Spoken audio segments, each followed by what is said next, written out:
नमस्कार दोस्तों, मैं डॉक्टर विनोद। बच्चों के स्वभाव की श्रृंखला में अगला भाग आप प्रस्तुत है। बच्चों के स्वभाव की हम बात कर रहे थे, तो अगला बच्चा होता है ईर्ष्यालु बच्चा।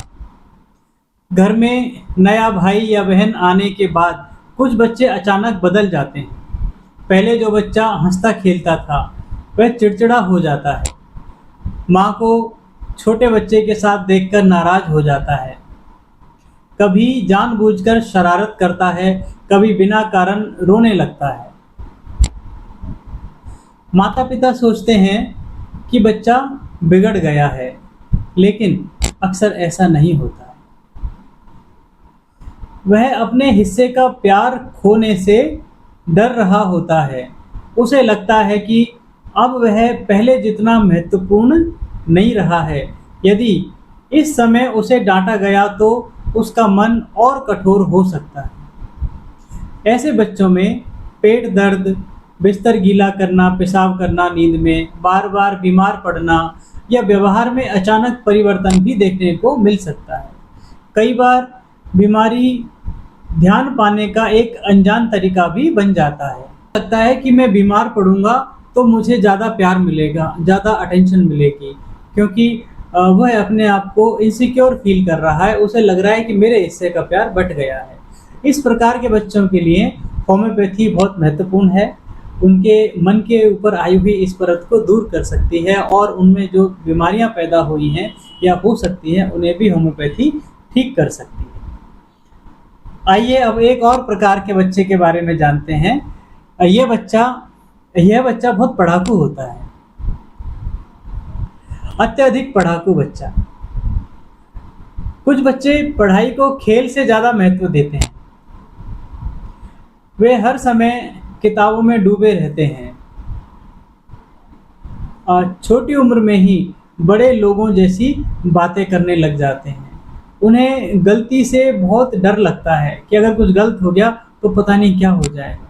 परीक्षा में अच्छे अंक आने के बाद भी संतुष्ट नहीं होते। उनके मन में हमेशा यह चिंता रहती है कि कहीं वे पीछे ना रह जाएं, कोई उनसे आगे ना निकल जाए। ऐसे बच्चों के परिवार में अक्सर उच्च अपेक्षाएं होती हैं। माता-पिता अनजाने में यह संदेश दे देते हैं कि प्यारा सफलता से अ,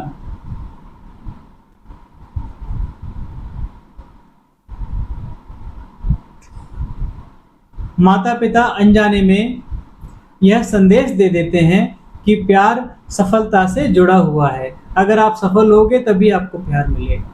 धीरे-धीरे बच्चा उपलब्धियों की मशीन बन जाता है, लेकिन भीतर से वह थकने लगता है। सिर दर्द, आँखों की थकान, नींद नहीं आना, चिंता और मानसिक तनाव ऐसे बच्चों में आम हो सकते हैं। इस प्रकार के बच्चों के लिए होम्योपैथी में बहुत अच्छी दवाइयाँ हैं और इनके रोग को जड़ से ख़त्म करने की क्षमता भी है। आइए अब एक नए प्रकार के बच्चे के बारे में जानते हैं। यह बच्चा है झूठ बोलने वाला बच्चा, बहुत झूठ बोलता है। तो झूठ बोलने वाला जो बच्चा है, जब माता-पिता कहते हैं कि बच्चा झूठ बोलता है, तो एक चिकित्सक तुरंत कारण खोजने की कोशिश करता है। वह झूठ बेईमानी नहीं देखता, कभी-कभी झूठ डर की भाषा होता है। बच्चे को लगता है कि सच बोलने पर डाँट पड़ेगी, सच बोलूँगा तो मुझे लड़ेंगे, और कभी-कभी झूठ कल्पना शक्ति की अभिव्यक्ति होता है। कुछ बच्चे अपनी कल्पनाओं को इतना जीवंतता से बताते हैं कि सुनने वाले उसे झूठ समझ लेते हैं। यदि घर में अत्यधिक कठोर अनुशासन हो, तो बच्चा सच छिपाना सीख जाता है।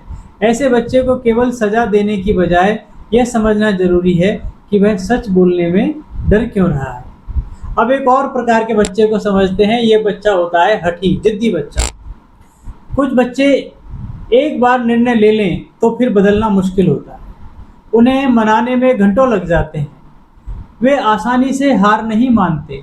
माता-पिता परेशान हो जाते हैं। लेकिन ध्यान से देखिए, इस प्रकार के जो बच्चे हैं, यदि जिद के आगे चलकर दृढ़ निश्चयी बन सकते हैं। जब वो जिद कर लें कि मुझे कुछ बनना है, तो वह बन के दिखाते हैं। यदि ऐसे बच्चे को सही दिशा मिले तो वह अपने लक्ष्य के लिए वर्षों तक मेहनत कर सकते हैं। समस्या तब होती है जब परिवार में हर बात आदेश और नियंत्रण के रूप में कही जाती है।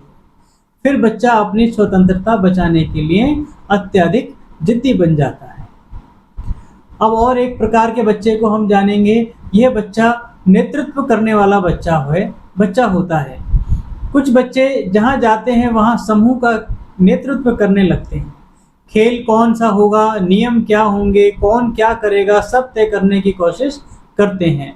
ऐसे बच्चे जन्मजात नेतृत्व क्षमता लेकर आते हैं, लेकिन यदि उन्हें संतुलन ना सिखाया जाए तो वे हुक्म चलाने वाले बच्चे बन जाते हैं। परिवार में यदि अत्यधिक प्रतिस्पर्धा या अधिकारवादी वातावरण हो तो यह प्रवृत्ति और मजबूत हो सकती है। ऐसे बच्चों को नेतृत्व के साथ साथ सहयोग भी सिखाना जरूरी होता है। एक अन्य प्रकार का बच्चा है जो बहुत ज़्यादा संवेदनशील है। कुछ बच्चों का मन बहुत कोमल होता है। किसी की डांट उन्हें घंटों याद रहती है। टीवी में कोई दुख वाला दृश्य देखा तो उसको देखकर रोने लगते हैं। किसी जानवर को अगर चोट लगी है तो उसको देखकर वह परेशान हो जाते हैं और दूसरों का दुख अपना दुख बनाकर रोने लगते हैं, समझने लगते हैं। ऐसे बच्चे अक्सर परिवार के भावनात्मक वातावरण से बहुत प्रभावित होते हैं। यदि घर में तनाव हो तो सबसे पहले अक्सर असर इन्हीं बच्चों पर दिखाई देता है। बार बार सिर दर्द, पेट का दर्द, थकान या नींद की गड़बड़ी कभी कभी इसी भावनात्मक बोझ की अभिव्यक्ति हो सकती है। और एक प्रकार के बच्चे को हम यहाँ समझेंगे। ये बच्चा होता है बार बार बीमार पड़ने वाला बच्चा। अब उस बच्चे की बात करते हैं जो हर महीने किसी न किसी बीमारी से गुजरता रहता है। कभी सर्दी हो रही है, कभी खांसी हो रही है, कभी बुखार, कभी एलर्जी। माता पिता अक्सर परेशान होते हैं, डॉक्टर के पास कहते हैं डॉक्टर साहब ये हर 15 दिन में बीमार पड़ जाता है। लेकिन एक अनुभवी चिकित्सक केवल बीमारी नहीं देखता है, न गिनता है। वह ये पूछता है कि परिवार में अस्थमा किसे था, स्किन की बीमारी किसी को थी या नहीं, टीबी किसी को थी या नहीं, एलर्जी थी क्या किसी को परिवार के सदस्य में, माता पिता की साइड या नाना नानी की साइड, या बार बार संक्रमण किसे होते थे। होम्योपैथी का मानना है कि परिवार की कुछ प्रवृत्तियां पीढ़ियों तक चल सकती हैं। हर बच्चा उन्हें समान रूप से व्यक्त नहीं करता, लेकिन उसकी संवेदनशीलता प्रभावित हो सकती है। इसीलिए केवल वर्तमान बीमारी नहीं बल्कि पूरे पारिवारिक इतिहास को समझना महत्वपूर्ण माना जाता है।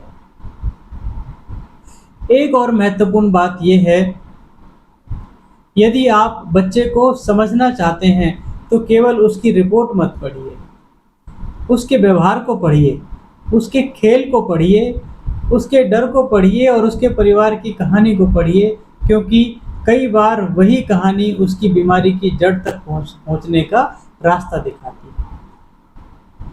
इस प्रकार हमने बच्चों के व्यवहार से संबंधित और उनमें संभावित रोग से संबंधित बात की। होम्योपैथी बच्चों के लिए बहुत ही अच्छी चिकित्सा पद्धति है। उनमें होने वाले तमाम रोगों की संभावनाओं को खत्म कर सकती है, रोग को जड़ मूल से नष्ट कर सकती है। तो स्वस्थ बच्चे के स्वस्थ निर्माण के लिए, स्वस्थ भविष्य के लिए आइए होम्योपैथी को चुनते हैं और इस मानवता के कार्य में आप मेरे साथ जुड़ सकते हैं।